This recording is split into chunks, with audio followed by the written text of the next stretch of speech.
আসসালামু আলাইকুম বন্ধুরা, সুন্দর দৃশ্য অল্প সময়ের মধ্যে আঁকতে এই ভিডিওটি দেখুন।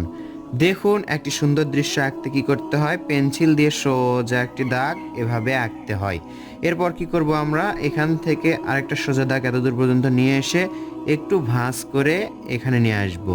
বন্ধুরা, এটা আঁকবো আমরা একটি গ্রামের দৃশ্য। দেখবেন অনেক সুন্দর হবে, আশা করছি সহজেই বুঝতে পারবেন এবং নিজে নিজে আঁকতে পারবেন। এভাবে একটা ছোট্ট দাগ দিয়ে এটার সাথে আমরা লাগাই দিব। এরপর কি করব, দেখুন এখান থেকে আরেকটা সোজা দাগ এতদূর পর্যন্ত নিয়ে আসবো যেন এটার সাথে মিল হয়। আবার খেয়াল করুন, এটার সাথে এটা লাগাই দিব। এখানে কি হবে দেখুন, একটা বারান্দাওয়ালা ঘর হবে। গ্রামের ঘরবাড়ি এরকমই হয়, আর এরকম দেখতে অনেক সুন্দর হয়। বারান্দাওয়ালা ঘরে এরকম খুঁটি থাকবে। এটাতে আমরা একটা দরজা আঁকবো, এখানে একটা দরজা আঁকবো এবং এই পাশে আরেকটা জানালা। এভাবেই জানালা আঁকলেই হবে। এর মাঝে আর একটা দাগ। এখন আমরা এই পাশে একটা গাছ আঁকবো। গাছটা কিন্তু সহজ করে আঁকতে হবে আমাদেরকে, কঠিন করলে হবে না। বাচ্চারা যেন সহজেই বুঝতে পারে সেভাবে আমাদের আঁকতে হবে। দেখুন এভাবে দুইটা দাগ আঁকলাম। নিচের দিকে আমরা শিকড়টা আগেই দিয়ে ফেলবো, এরপর উপর দিকে কাজ করব। এখানে দেখুন, এখান থেকে নিচের দিকে নিয়ে আসবো, এখান থেকে নিচের দিকে নিয়ে আসবো। দুইটা ডাল হয়ে গেল অলরেডি। এখন আমরা কি করব, এই ডালে পাতা আঁকবো। এইভাবে আগে দুইটাতে এইভাবে দাগ দিয়ে নিব। এরপর এখান থেকে এভাবে ঘুরে ঘুরে আমরা পাতা আঁকবো। গাছের পাতা এভাবে আঁকলেই চলবে।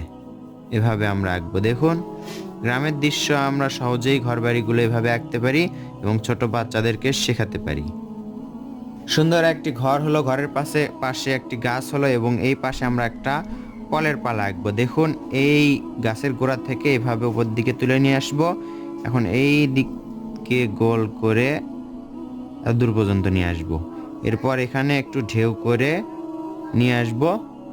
দেখতে পাচ্ছেন সুন্দর একটি ফলের পালা হচ্ছে এখানে। এভাবে একটি ফলের পালা আঁকলাম, ফলের পালাতে দুই একটা এভাবে দাগ দিলাম, দেখতে কিন্তু সুন্দর লাগবে। এরপর ফলের পালার পাশে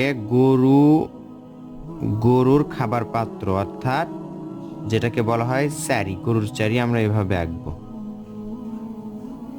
এভাবে আঁকলে সহজ হবে এবং সুন্দর হবে। দেখতে পাচ্ছেন এভাবে আমরা আঁকবো। গরুর চারি এখানে আঁকলাম।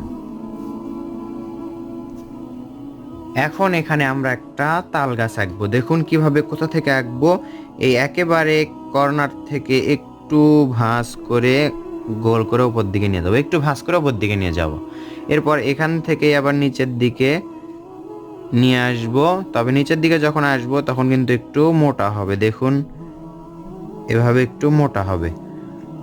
প্রথমে এখানে মোটা থাকবে, উপর দিকে যাবে, সরু হয়ে যাবে। এখন আমরা এখান থেকে এইভাবে একটি দাগ আঁকবো। এই দাগটা একটু আমরা মিশে দিব। দেখুন কিভাবে সহজে একটি তাল গাছ আঁকবো আমরা। এভাবে তাল গাছ আঁকবো। তাল গাছের পাতা নিচেটা দিলাম, এরপর দুই পাশে দুইটা এভাবে দিব।